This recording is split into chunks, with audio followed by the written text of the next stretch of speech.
Everyone, welcome back to the channel. आज इस video में हम अपना नेक्स्ट टॉपिक पढ़ेंगे और आज का हमारा जो टॉपिक है वो है लीवर।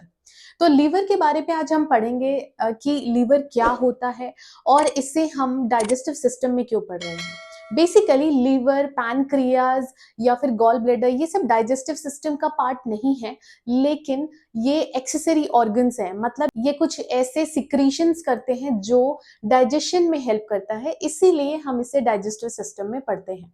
ओके, तो लीवर के बारे में आज हम पढ़ेंगे कि लीवर क्या होता है, उसके क्या पार्ट्स हैं और फिर उसके बाद उसके फंक्शंस क्या होते हैं, उसको हम डिटेल में पढ़ेंगे। ओके, बोर्ड पे ऑलरेडी मैं मेंशन कर चुकी हूँ अबाउट लीवर और यहाँ पे मैंने कुछ डायग्राम भी बनाया है जिसको मैं आपको एक्सप्लेन करूंगी।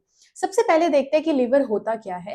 तो लार्जेस्ट सॉलिड ग्लैंड या फिर लार्जेस्ट एक्सोक्राइन ग्लैंड है लीवर। ठीक है, तो लीवर को अगर आपको अगर कोई भी पूछता है कि इंटरनल ऑर्गन्स में से लार्जेस्ट ऑर्गन कौन सा है, तो आप क्या बोलोगे? लीवर। ठीक है, अब कोई भी इन जनरल अगर आपसे पूछता है लार्जेस्ट ऑर्गन कौन सा है, तो उसमें आप लीवर नहीं बोल सकते हो, क्योंकि स्किन जो है, स्किन लार्जेस्ट ऑर्गन में काउंट होता है।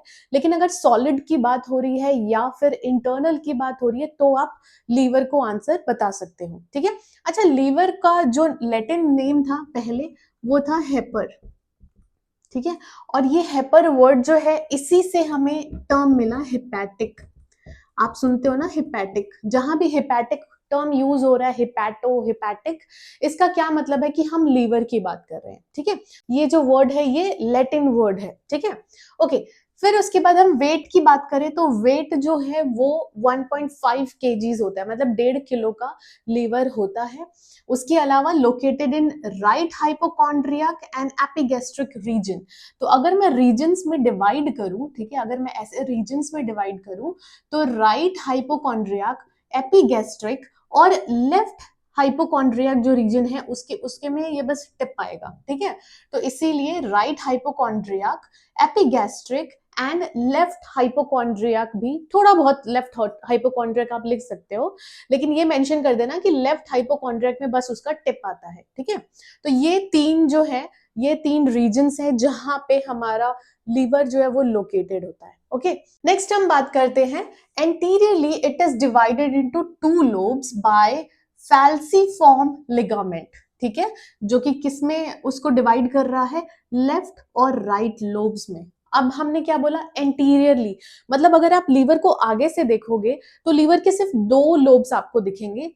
ये है एंटीरियर व्यू। ठीक है, ये वाला आप देखो, एंटीरियर व्यू है। आपको राइट लोब दिख रहा है, आपको लेफ्ट लोब दिख रहा है। ठीक है, और इसको डिवाइड किसने किया है? फैल्सीफॉर्म लिगामेंट में। तो ये एक ऐसा लिगामेंट है जिसने राइट लोब और लेफ्ट लोब को डिवाइड कर दिया हुआ है। ठीक है, ओके। अब हम नेक्स्ट देखते हैं, posteriorly it is divided into two lobes known as quadrate lobe और क्वाड्रेट लोब। ठीक है, तो अब आप पोस्टीरियर व्यू अगर देखोगे तो पोस्टीरियर व्यू में क्या है? अब आपको यहाँ पे पोस्टीरियर व्यू में चारों लोब्स क्लियरली आपको दिखेंगे। एंटीरियरली कितने लोब्स दिख रहे हैं? दो। पोस्टीरियरली कितने लोब्स दिख रहे हैं? चार। 1 2 3 4। ठीक है, चारों लोब्स इसमें दिखते हैं। कौन कौन सा है? सुपीरियर लोब जो होता है, अब हमने क्योंकि हम पोस्टीरियरली देख रहे हैं तो आप उसको उल्टे साइड से देख रहे हो, मतलब पीछे से अगर आप देखोगे तो राइट लोब ये हो गया, लेफ्ट लोब ये हो गया, सुपीरियर लोब जिसको हम कॉर्डेट लोब बोलते हैं और इंफीरियर लोब जिसको हम क्वाड्रेट लोब बोलते हैं। ठीक है, तो ये चारों लोब आपको पता लग गया। ओके, नेक्स्ट हम देखते हैं, under microscope liver is composed by many hexagonal units. These hexagonal units are known as hepatic lobules. ठीक है, अब आप यहाँ के डायग्राम पे देखते हैं। सबसे पहले बेसिक से स्टार्ट करती हूँ। ओके, तो ये मैंने एक लीवर का डायग्राम बनाया है।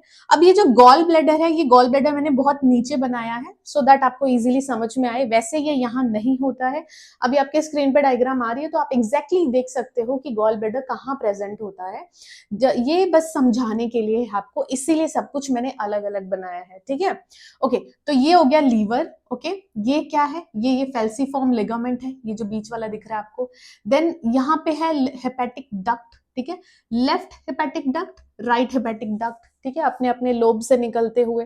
देन ये जो हेपेटिक डक्ट है ये मर्ज हो जाता है और यहाँ से सिस्टिक डक्ट, मतलब ये जो गॉल ब्लैडर बाइल डक्ट भी आता है यहाँ से, तो ये जो डक्ट है ये सब मिलके क्या बनाते हैं, कॉमन बाइल डक्ट, ठीक है, कॉमन बाइल डक्ट, इसलिए मैंने यहाँ पे सीबीडी लिखा हुआ है। अब ये फर्दर सीबीडी कहाँ पे चला जाता है, पैनक्रियास के पास जाके वहां पे एम्पुला ऑफ वेटर में मर्ज हो जाता है, ठीक है। तो अब ये जो चीजें हैं वो तो हम ऑलरेडी पढ़ चुके हैं, अब हमें पढ़ना है यहाँ, ठीक है। तो अगर आप लीवर की डायग्राम में देखोगे तो हेक्सागोनल यूनिट्स आपको दिख रहे होंगे बहुत सारे, ये जो ग्रीन ग्रीन आपको हेक्सागोनल यूनिट्स दिख रहे हैं, अब इसको हमने यहाँ पे बड़ा करके बना दिया, ठीक है। अब हम इसमें पढ़ेंगे कि एक्चुअल में क्या होता है लीवर में, ठीक है। ओके, तो इसको हम क्या बोल रहे हैं, इसको, इस पूरे को हम क्या बोलते हैं, हिपैटिक लोब्यूल, ठीक है। आप देख रहे हो ये जो है हेक्सागोनल, इसको हम क्या बोलते हैं, हिपैटिक लोब्यूल। अब देखो आगे क्या है, at the centre of each hepatic lobule central vein is present. अब देखो ये जो हेपेटिक लोब्यूल है इसके बीच में क्या प्रेजेंट है, सेंट्रल वेन प्रेजेंट है, ठीक है। ओके, नेक्स्ट हम देखते हैं, around the central vein many hepatocytes are arranged in irregular and branching manner, ठीक है। अब आप यहां देख सकते हो कि जो ये सेंट्रल वेन है, सेंट्रल वेन के आसपास, ठीक है, ये इस जगह पे आपको ये हिपैटोसाइट्स दिख रहे होंगे, है ना, ये जो गोल गोल गोल छोटा छोटा छोटा आपको दिख रहा है, ये हिपैटोसाइट्स है। अब ये हिपैटोसाइट्स क्या करते हैं, hepatocytes produce bile and these bile collected by the bile ductules, ठीक है। तो अब क्या हो रहा है, यहां से बाइल सिक्रीट हो रहा है और कलेक्ट किससे हो रहा है, ये बाइल डक्ट्यूल से, ठीक है। ओके, नेक्स्ट देखते हैं, all the bile ductules of each lobe exit from the hepatic lobule and form branch of hepatic duct। अब देखो यहां से जो बाइल है वो निकलता है और ये वाली जो चीज है, ये जो ब्लैक ब्लैक दिख रहा है आपको, अच्छा यहाँ पे बाइल डक्ट लिखा है, बाइल डक्ट नहीं है, ये हिपैटिक डक्ट है, ठीक है, इट इज हिपैटिक डक्ट। आप इसको करेक्ट कर लेना, इट इज हिपैटिक डक्ट, ये जो है ये हिपैटिक डक्ट है, मैं यहाँ लिख देती हूँ हिपैटिक डक्ट। ये जो ब्लैक वाले आपको जितने भी दिख रहे हैं ये क्या है, हिपैटिक डक्ट है, ब्रांच ऑफ हिपैटिक डक्ट। तो हमने क्या पढ़ा, all the bile ductules of each lobe exit from the hepatic lobules and form branch of hepatic duct, उसने ये बनाया branch of hepatic duct at the same site of the branch of hepatic duct, branch of hepatic artery and branch of hepatic vein is also present. These three structures are referred as portal triad। अब इन तीनों को हम बोलते हैं portal triad, आप इसको zoom करके देख सकते हो, इन तीनों को हम बोलते हैं पोर्टल ट्रायड। अब पोर्टल ट्रायड हम इसे क्यों बोल रहे हैं, क्योंकि यहाँ पे हिपैटिक डक्ट प्रेजेंट है, हिपैटिक वेन प्रेजेंट है, हिपैटिक आर्टरी प्रेजेंट है, ठीक है, और इन तीनों को हम बोलते हैं पोर्टल ट्रायड, ठीक है। तो ये तो हो गया थोड़ा बहुत, ये हिपैटिक ये पोर्टल ट्रायड के बारे में पढ़ लिया हमने। उसके बाद क्या आता है, between the hepatocyte row blank space are present, ठीक है। तो आप देखो ये जो हिपैटोसाइट्स हैं, दो हिपैटोसाइट, सपोज ये वाला और ये वाला, इसके बीच में ब्लैंक स्पेस आपको दिख रहा होगा, ये जो पोर्शन ग्रीन ग्रीन है ना, ये पोर्शन क्या है, ब्लैंक स्पेस है, इसे हम बोलते हैं साइनोसॉइड, ठीक है। अब साइनोसॉइड तो पढ़ लिया, अब साइनोसॉइड में कुछ सेल्स प्रेजेंट होते हैं जिसको हम बोलते हैं कफर सेल्स, ठीक है। और ये कफर सेल्स का क्या नेचर होता है, मैक्रोफेजिक। मैक्रोफेजिक का क्या मतलब है कि कोई भी अगर यहाँ पे इन्फेक्शन है, बैक्टीरियल इन्फेक्शन है या वायरल इन्फेक्शन है, मैक्रोफेजिक का मतलब ये होता है कि फॉरेन ऑब्जेक्ट्स को एनगल्फ कर जाना, ठीक है। तो ये जो कफर सेल्स हैं ये बेसिकली प्रोटेक्ट कर रहे हैं, और अगर कोई भी फॉरेन ऑब्जेक्ट आता है तो ये उसको एनगल्फ कर जाते हैं, खा जाते हैं, ठीक है। This is all about this diagram. इसके साथ साथ ओरिजिनल डायग्राम भी आपको दिख रही होगी, तो आप रिलेट कर सकते हैं। हो सकता है कि ये डायग्राम आपको थोड़ी बहुत डिफरेंट लगे, लेकिन जो बुक में डायग्राम होती है आप प्रेफर करो कि वही हो, और अगर आपको बुक वाली डायग्राम्स नहीं समझ में आ रही तो आप सिंपल ये भी यूज कर सकते हो, ठीक है। ओके, नेक्स्ट हम बात करते हैं फंक्शंस ऑफ लीवर, ठीक है, कि लीवर के फंक्शंस क्या क्या हैं। अब देखो फंक्शन में सबसे पहले हम पढ़ेंगे metabolism of carbohydrate, lipid and protein. तो कार्बोहाइड्रेट हो गया, प्रोटीन हो गया, लिपिड हो गया, ये सब क्या है, छोटे छोटे पार्टिकल्स में टूटकर एब्जॉर्ब हो जाते हैं। एब्जॉर्ब होने के बाद ये वापस से लीवर में जाते हैं, और लीवर में क्या होता है, इनका फिर से असेंबल होता है। असेंबल एज इन फिर से कुछ सेल्स होते हैं जो इनको प्रोड्यूस करते हैं। अब प्रोडक्शन की क्यों जरूरत है, जब मैंने आपको न्यूट्रिशन में प्रोटीन पढ़ाया था तो मैंने आपको बताया था कि कुछ ऐसे जैसे हॉर्मोन्स हैं, एंजाइम्स हैं, ये सब प्रोटीन है, ठीक है, लेकिन वो प्रोटीन नहीं है जो हम खाते हैं।